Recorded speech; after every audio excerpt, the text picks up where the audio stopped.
School জীবনে flakes দেখানোর জন্য বন্ধুদের সঙ্গে খাওয়া শুরু করেছিলাম। ১৯ বছরের দীর্ঘ অভ্যাসের কারণে তার ফুসফুসের অবস্থা এখন প্রায় শেষের দিকে। ফেসবুকে দেওয়া স্ট্যাটাসে এমনটাই জানালেন আরশ খান। ধূমপান ও ভেপের ক্ষতিকর প্রভাব নিয়ে খোলাখুলি সতর্কবার্তা দিয়েছেন অভিনেতা আরশ খান। আরশ বলেন, ভেপ বা ইস্পাতের মাধ্যমে ফুসফুসে যে ক্ষতি হয় তা পুরো জীবন অমীমাংসিত থাকে।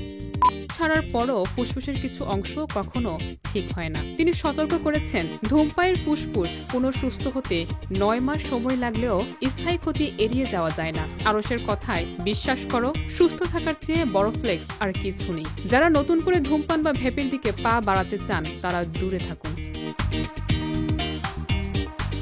তিনি জানান, ফ্লেক্স দেখানোর অভ্যাস দীর্ঘদিনের ফলে ফুসফুসের ক্ষতি হয়ে গেছে। গত ৬ মাসে ভেপের কারণে ক্ষতি ৩ গুণ বেড়েছে। আরশের মতে, এমন প্রেমিকা যাকে ছাড়লে একদম ছেড়ে দিতে হবে। ছাড়তে গিয়ে ভেপ নামক প্রেমিকাকে রিবাউন্ড বানানো যাবে না। ভাবিয়া করিও কাজ, আমার মতো করিয়া ভাবিও না। এই স্ট্যাটাস সামাজিক মাধ্যমে ভাইরাল হয়ে গেছে।